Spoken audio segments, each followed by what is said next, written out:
हर शुक्रवार एक लड़की अपनी साइकिल पर लोमड़ी की पूंछ बांधती थी। वह तेल के डिब्बे में एक छोटा छेद कर देती ताकि रास्ते में गिरता तेल उसके पीछा करने वालों को भ्रमित कर सके। जैसे ही सायरन बजता वह पूरी ताकत से साइकिल दौड़ाती। पीछा करने वाले 5 तक गिनते और फिर उसके पीछे भागते। अगर कोई फिनिश लाइन से पहले उसकी साइकिल से बंधी पूंछ पकड़ लेता तो उसे 1000 रुपए का इनाम मिलता, लेकिन अगर कोई पकड़ नहीं पाता तो लड़की को मिलते 5000 रुपए। यह एक बेहद रोमांचक मुकाबला था जिसमें दोनों पक्ष पूरी जान लगाते थे। तेल के डिब्बे से गिरता पेंट रास्ते में सुराग छोड़ता था। लड़की को पीछा करने वालों से बचने के लिए तेज नजर और चतुराई चाहिए थी। जब उसे लगा कि लोग बहुत पास आ गए हैं तो उसने तेजी से एक मोड़ लिया और सामने आती एक गाड़ी पर छलांग लगा दी। गाड़ी पर कूदने से उसके निशान वहीं खत्म हो गए। पीछा करने वाले लोग भटक गए और लड़की उनके बिल्कुल पास से निकल गई बिना पकड़े जाने के।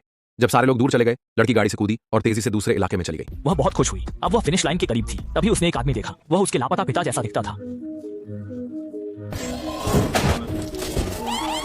लड़की ने देखा उसकी बाइक पुलिस की गाड़ी से टकरा गई थी। यह एक अवैध दौड़ थी। सभी लोग भाग गए। मुकाबला अधूरा रह गया। लड़की को पुलिस स्टेशन ले जाया गया। कुछ समय बाद अन्ना नाम की महिला आई। उसने लौरा की जमानत कराने की कोशिश की। अन्ना लौरा के पिता की सहायक थी। पिता के लापता होने के बाद अन्ना ने कंपनी संभाली। अन्ना ने लौरा से विरासत लेने को कहा।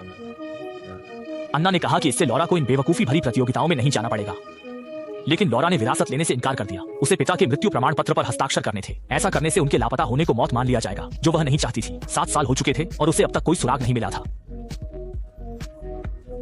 कई रातों तक सोचने के बाद लौरा ने सुबह कंपनी जाने का फैसला किया। वह मृत्यु प्रमाण पत्र पर हस्ताक्षर करने वाली थी। तभी वकील ने एक खिलौना निकाला। लौरा ने इसे पहचाना। यह उसके पिता का खिलौना था। उसने इसे घुमाया। एक गुप्त दरवाजा खुल गया। वहां एक चाबी थी। लौरा को लगा उसके पिता संदेश देना चाहते थे।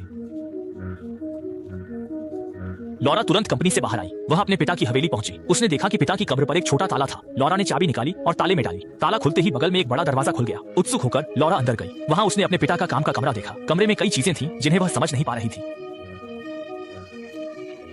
लौरा उन चीजों को देखकर उलझन में थी। उसकी नजर मेज पर रखे कैमरे पर पड़ी। उसने कैमरा चालू किया। उसके पिता ने एक वीडियो रिकॉर्ड किया था। वीडियो में उसके पिता ने बताया वह एक निर्जन द्वीप पर अमृता का रहस्य खोजने जा रहे थे। लौरा ने समझा कि उसके पिता ने अपनी गुमशुदगी की योजना बनाई थी। वह एक किंवदंती की खोज में थे। लौरा ने पिता की डायरी पढ़ी और जाना कि वे यमाताई द्वीप गए थे। इस जानकारी के साथ उसने तुरंत अपने दोस्त यांशु के साथ यात्रा की योजना बनाई। वे एक पुरानी नाव पर सवार हुए और डायरी के निर्देशों का पालन किया। शुरुआत में उन्हें यात्रा के खतरों का अंदाजा नहीं था। गंतव्य के करीब पहुंचते ही नाव ने नियंत्रण खो दिया।